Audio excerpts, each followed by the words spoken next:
Non, non, il est toujours avec moi. Hein. Bon, je ne dis pas que j'y pense tous les jours comme ça. Non, mais pour moi, c'est inconscient des fois, mais j'essaye d'être relax. Je me dis que j'ai beaucoup de chance d'avoir vécu jusqu'à cet âge-là. Et j'ai beaucoup de chance d'avoir toute ma tête. Je ne sais pas si je sers encore quelque chose, mais enfin, il y a des gens qui me disent que si. Des fois, alors, je dis pas aux enfants ça. Des fois, je dis, ouais, écoutez, mon Dieu, qu'est-ce que je fous là? Je ne sers plus à rien. Allez, rappelez-moi que j'aille de l'autre côté, voir ce qui se passe un peu de l'autre côté. Je vais peut-être avoir des surprises, mais enfin. Parce que quand tout le monde me dit, mais Madeleine, c'est la voix de la sagesse. Je dis, c'est la voix de la sagesse parce que je raisonne. Mais j'ai dit, j'ai peur de la mort. Faut pas croire. Je suis comme tout le monde. J'ai peur de ce passage. Parce que de l'autre côté, on ne sait pas ce qu'il y a. Si on était sûr de ce qu'il y a, ben, on se ferait mal. Mais moi, c'est humain, ça. J'ai quand même peur de. Alors c'est pour ça, vous savez, je pense pas. Des fois j'y pense, mais des fois, moi je vis tous les jours, puis c'est tout. Hein. Mais ce qui me gêne le plus dans la vieillesse, c'est de perdre mes forces. De renoncer. Vous savez, j'avais acheté un bouquin un jour sur la vieillesse, justement, mais il y a longtemps, il y a au moins 20 ans, ça peut-être, qui s'appelle Les renoncements nécessaires. Ça veut bien dire ce que ça veut dire. Et c'est vrai que je vois depuis que je suis vieille que j'ai renoncé. Par exemple, il y a quelque chose à laquelle j'ai renoncé, je ne peux pas faire autrement. Mais c'est le jardin. Moi, par contre, le jardin, ça m'a sauvé la vie quand mon mari est décédé. Parce que j'allais dans le jardin, je m'occupais, ma tête se vidait tout d'un coup, j'avais une sérénité, ça me permettait de tenir. Mais je réfléchis, oui, une sorte de prière, et puis je médite, je pense beaucoup, et ça me permet de tenir. Et puis je me dis, bon, de toute façon, la vie c'est comme ça, la vie un jour ça s'arrête. Je lis énormément. Hein. Alors j'ai des choix de lecture déjà qui m'aident, et puis je pense toute seule, je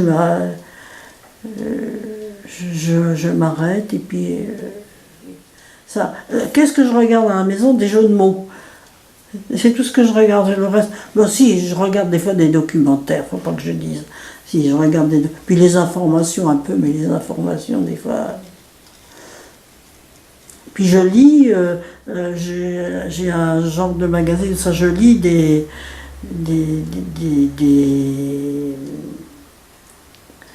des articles qui parlent de la vie actuelle, de la vie sur Macron, sur l'URSS, sur Erdogan, sur enfin. Il vous a raconté l'autre fois, François. Il était sidéré, puis les autres aussi. Je leur ai mis une pâtée. Mais ça, pareil, parce que des fois on me dit, mais Madame Négrandin, vous en savez des choses. J'ai dit, écoutez, j'ai 90 ans, enfin avant j'avais un peu moins. Je dis, vous comprenez, j'ai eu le temps d'enregistrer un tas de choses. Et puis j'ai dit, vous savez, il y a tellement de choses que je ne sais pas. Je dis, il ne faut pas vous fier à... Moi je trouve qu'il y a beaucoup de choses que je ne sais pas. Donc je suis toujours avide de connaître. Et ça m'entretient, ça m'aide à vivre. Hein. Oh, mais c'est pas la première fois que je gagne. Hein. Mais là, j'étais face à une dame qui est très... Comment je dirais oui, qui est très érudite. Et puis j'y ai foutu une pâtée. Mais parce que nos connaissances et les leurs sont pas les mêmes. Si vous les voyez, les jeunes, ils posent des questions. Moi, j'y connais rien. J'ai pas la culture des jeunes. Les groupes anglais et tout ça me demandaient pas ça. Moi. Tout ce qui est people me demandait pas. Hein, ça m'intéresse pas. Mais il y a beaucoup de choses. Un petit indice. Je dis tiens. Mais il y a des fois, malheureusement, j'ai du mal à retrouver. Je le sais, mais j'ai du mal à retrouver. Mais en principe, je vois à question pour un champion. Et puis, le problème, c'est que moi, je suis plus lente qu'eux. Parce qu'on me pose une question, moi, il me faut, comme dirait Fernand Reynaud, il me faut un certain temps.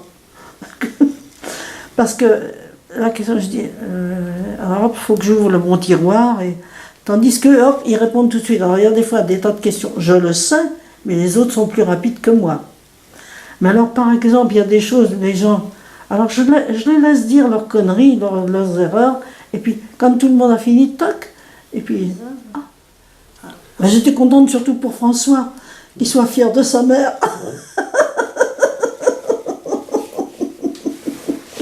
Sinon, je m'en fiche, hein, des voix. Puis si moi, je cherche pas à briller. Ou je sais, ou je sais pas. Si je sais pas, je dis bon, ben, je sais pas tout, et puis c'est tout. Hein. Personne ne peut tout savoir. Hein. Oui, parce que faut pas toujours rabaisser son ego. Hein. Moi, j'ai tendance un petit peu à rabaisser toujours mon ego, et ça me joue des tours. Hein. Comme ça, hein, personne n'a l'impression que je rabaisse mon ego. Mais moi, je sais que souvent, je rabaisse mon ego.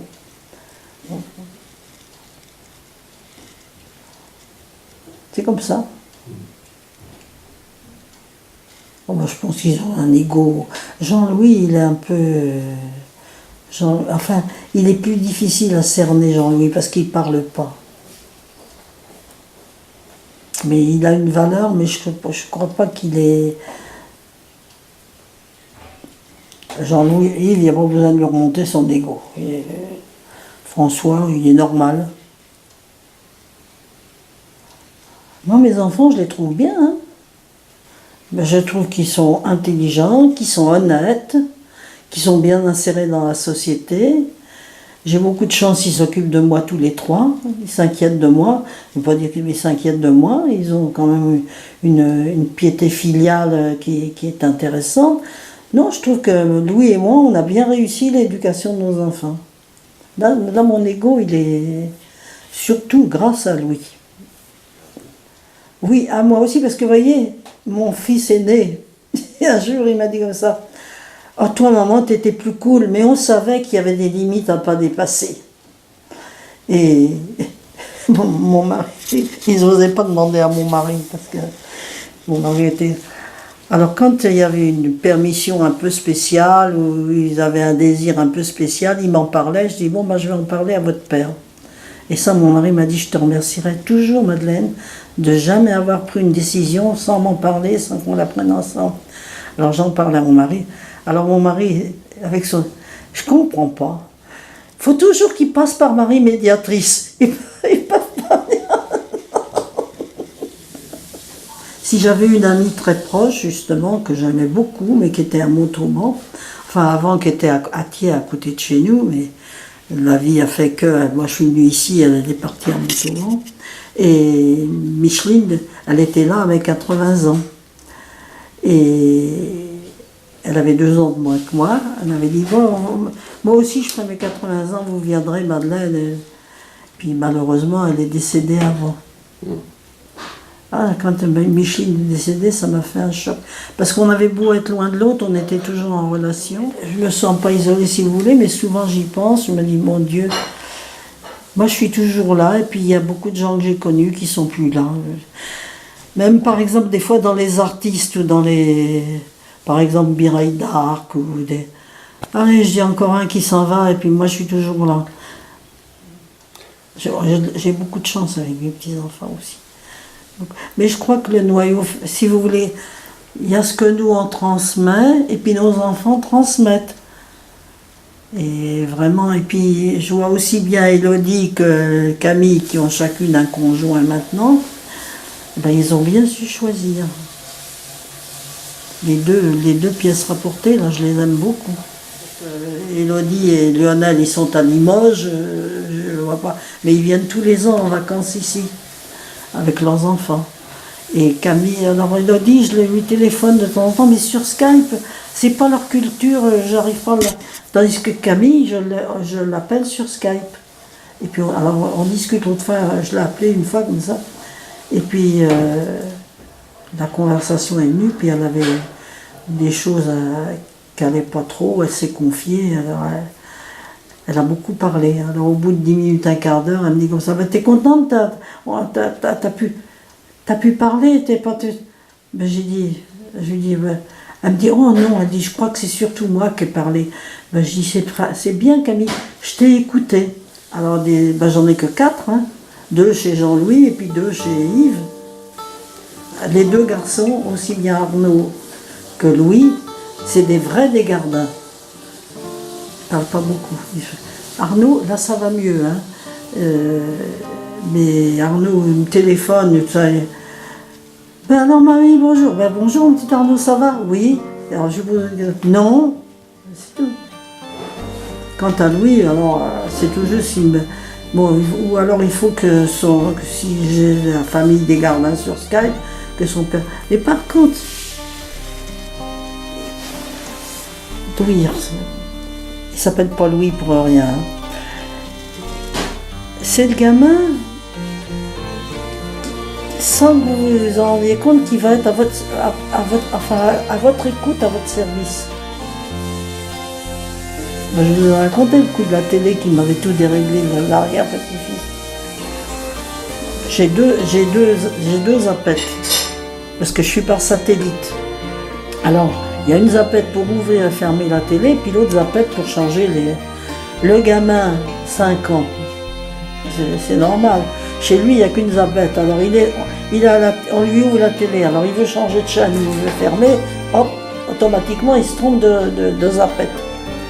Un jour, il dit, mamie, la télé, elle fait une chose qu'elle m'a encore jamais faite. J'ai dit, bon, alors, mais à force de la tripoter, il a fini par la dérégler complètement, puis quelqu'un a dû vouloir essayer de la régler, puis bon. Alors ils étaient tous devant cette télé, dont Jean-Louis, j'ai dit, vous laissez ça tranquille, c'est l'heure d'aller au bateau, vous partez, vous laissez cette télé tranquille, on verra ça après. Quand tout le monde a été parti, Louis, il s'assied dans mon fauteuil, il met son ordinateur, enfin il est informaticien, hein, il met son ordinateur sur ses genoux, je le vois faire, il dit pas un mot, il dit rien, il bricole, hein. 5 minutes après, la télé elle marchait. Ah, vous voyez, c'est le gamin, il dit rien, mais il rend service. Et pour moi, c'est pareil. Il vient ici, alors lui, c'est le bricoleur des vélos. Il dit rien à personne, il s'installe dans le garage, il sort les outils, il vérifie tous les vélos, il change les pièces. Il dit rien. Vous l'entendez pas, mais il est efficace. Alors l'autre, je le vois moins, l'autre. Il est à Bordeaux, je le vois moins. Arnaud. Mais quel beau garçon. Oh ben, alors lui, il est professeur de sport. Ben, lui, ses qualités, il est... Voilà. Alors par contre, avec ses petits-neveux, avec les enfants de sa sœur, vraiment, il sait s'en occuper, il est d'une gentillesse. Et heureusement, parce qu'il est directeur à Bordeaux, c'est pas à Bordeaux même, c'est à Lacanau, je ne sais pas si vous connaissez, mais c'est sur la côte atlantique après Bordeaux. Hein, alors bon, là, dans le fond, c'est très bien parce qu'il est employé par une municipalité et il chapeaute un petit peu tous les sports que la municipalité met à la disposition des gens, des jeunes. Alors, il est très efficace aussi, mais c'est pareil, il dit rien. Alors, il était ici, et puis on voit que c'est un garçon qui vit tout seul. C'est incroyable. Je le voyais faire, je disais rien. Il allait au-devant des désirs des gens. Il savait tout de suite. Hop, il amenait ce qu'il fallait, il faisait ce qu'il fallait. Pas un mot, rien du tout. Alors maintenant, mais je trouve quand même qu'il s'est beaucoup ouvert, ça va mieux. Puis là, je suis contente parce qu'il a rencontré une petite jeune femme. J'espère que ça va marcher. J'espère que ça va marcher, elle est psychologue. Alors, c'est-à-dire, il a fait une expérience malheureuse parce qu'il avait une jeune femme que moi, j'ai jamais... C'est pas que j'ai jamais appréciée, mais je l'ai pas compris, je l'ai pas cernée. Et puis, ils ont vécu un peu ensemble, ils se sont pacsés et tout, puis elle est repartie chez maman. Alors, il a eu quand même un... Vous savez, c'est de faire une je dirais pas une erreur, mais une... Alors là, il vient de rencontrer cette jeune femme. Alors, l'autre fois, j'ai eu... je dis à Arnaud, qu'est-ce que... et puis mon fils, pareil, je dis à Arnaud, Arnaud, on n'a pas de nouvelles. Alors, je dis, laissez-le, je dis, il nage en plein, là.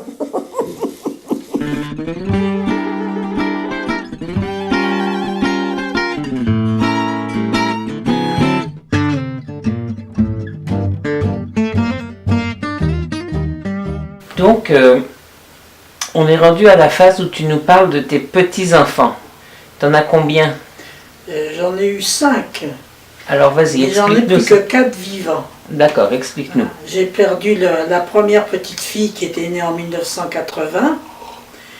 Comme c'était un accident, c'était pas une maladie, c'était un accident médical. Les médecins ont dit il faut en refaire un tout de suite. Donc 18 mois après, Elodie est née et j'étais vraiment très très contente parce que c'était enfin une petite fille, moi qui n'avais eu que des garçons. J'étais contente. Bon, elle s'est élevée, je l'ai eue quand elle était... D'abord j'ai été beaucoup la garder à la maison, chez eux. À ce moment-là j'étais mobile, j'allais beaucoup en Dordogne, j'ai beaucoup gardé à la maison. Et puis je l'ai eu beaucoup en vacances. Bon, alors elle s'est élevée, et puis bon, elle a fait des études.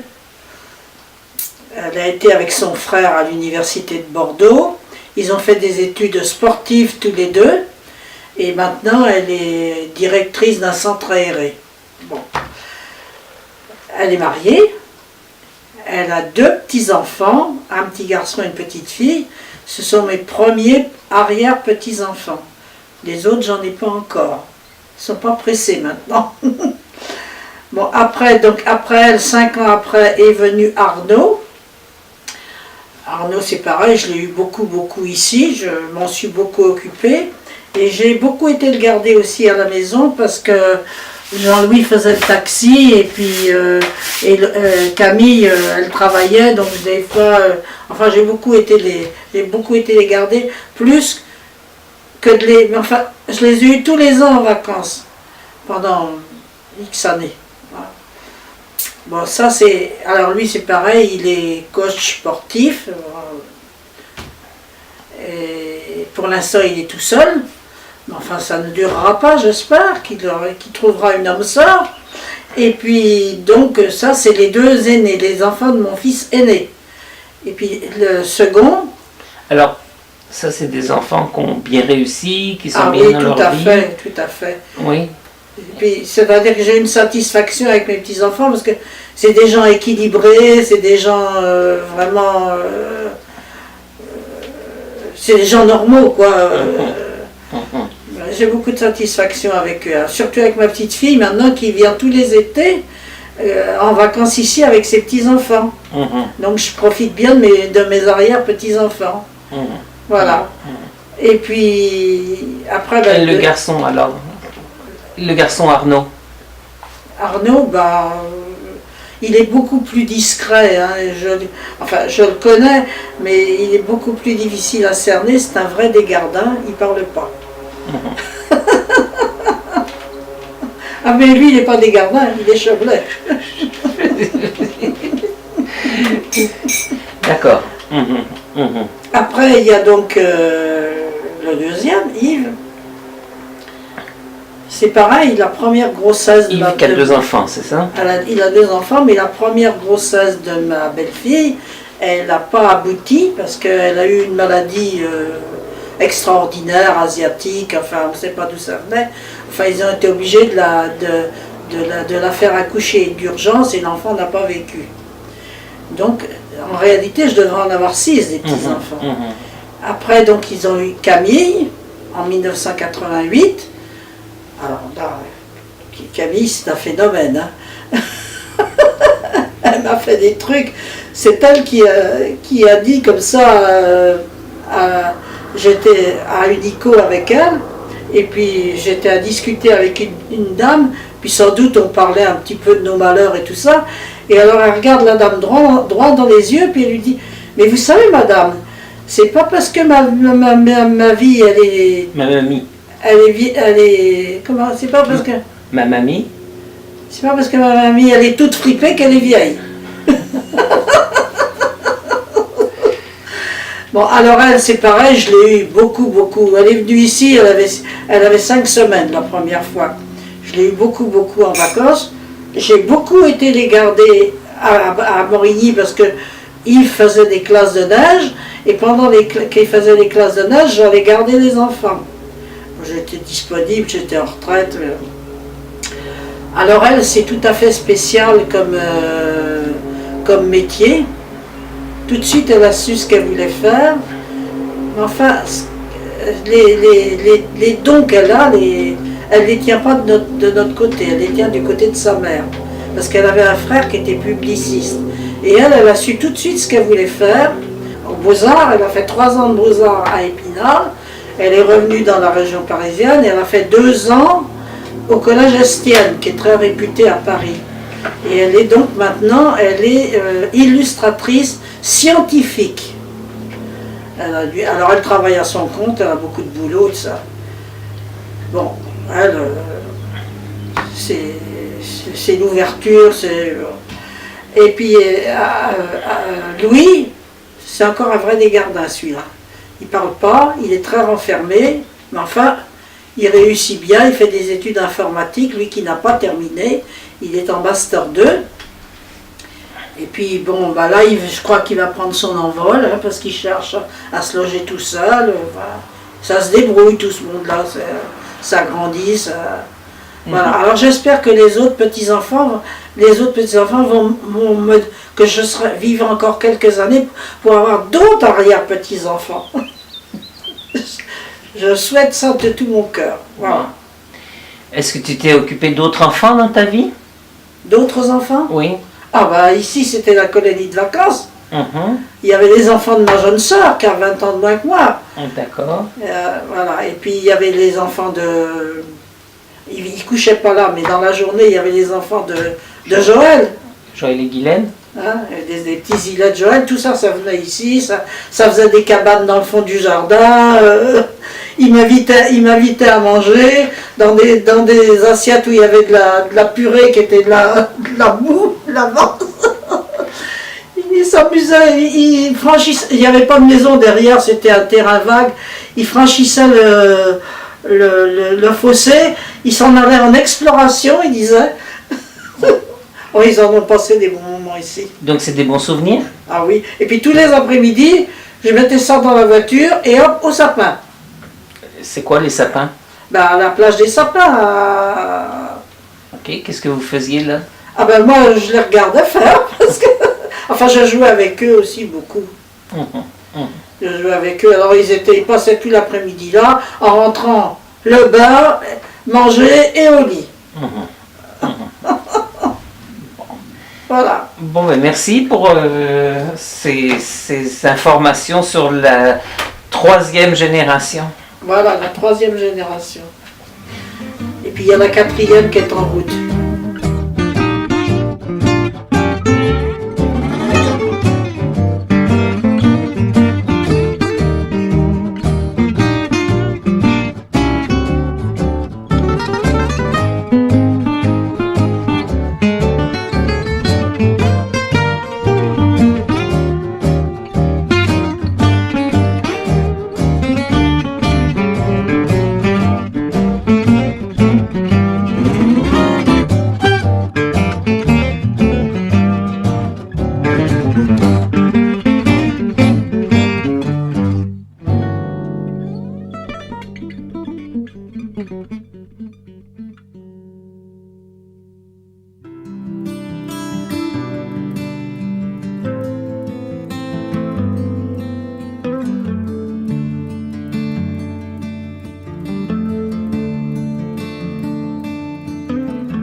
Je ne veux pas dormir ce soir,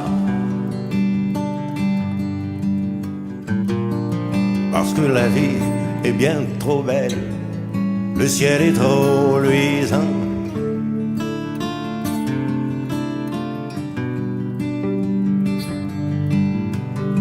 Le noir et bleu, certains soirs, on peut tout deviner, tous les yeux qu'on veut voir. toutes les voix disparues. Il y a un gros wawaron qui m'appelle par mon nom. Il est minuit, les chauves-souris font la jazette avec les chouettes. Moi je me venge de mon enfance. Je ne vais pas dans ma chambre, je ne me mets pas au lit. Je ne veux pas dormir ce soir, au cas où Cendrillon m'appellerait en désespoir de cause. Il y a dans l'air tard le soir du son qui frôle les rêves enfantins. Une boîte à musique, un sanglot de poupée. Dans le noir d'Amérique, on peut tout deviner. Je ne veux pas dormir ce soir,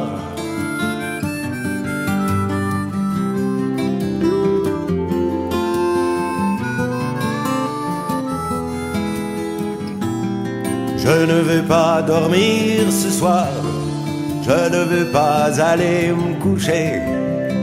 Je préfère espionner l'aube que d'aller rêver.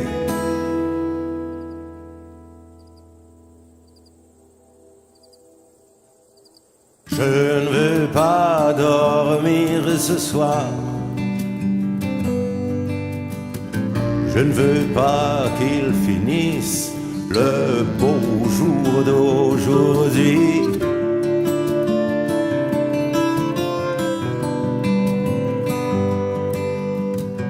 Elle est couchée, la lumière là-haut sur la Stella Maris, au soleil de minuit. Personne n'est pas joli.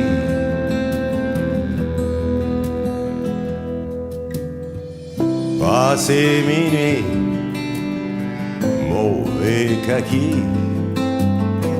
je fends la nuit à bicyclette. J'ai peur de perdre mon bonheur. Je ne veux pas rentrer dans ma chambre, je ne veux pas me mettre au lit.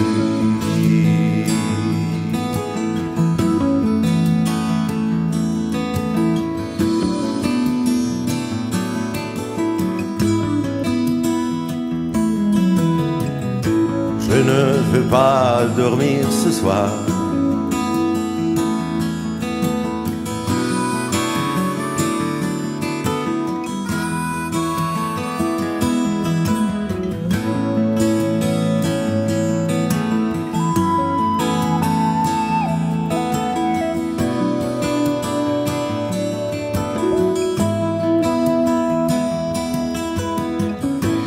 Je ne veux pas dormir ce soir.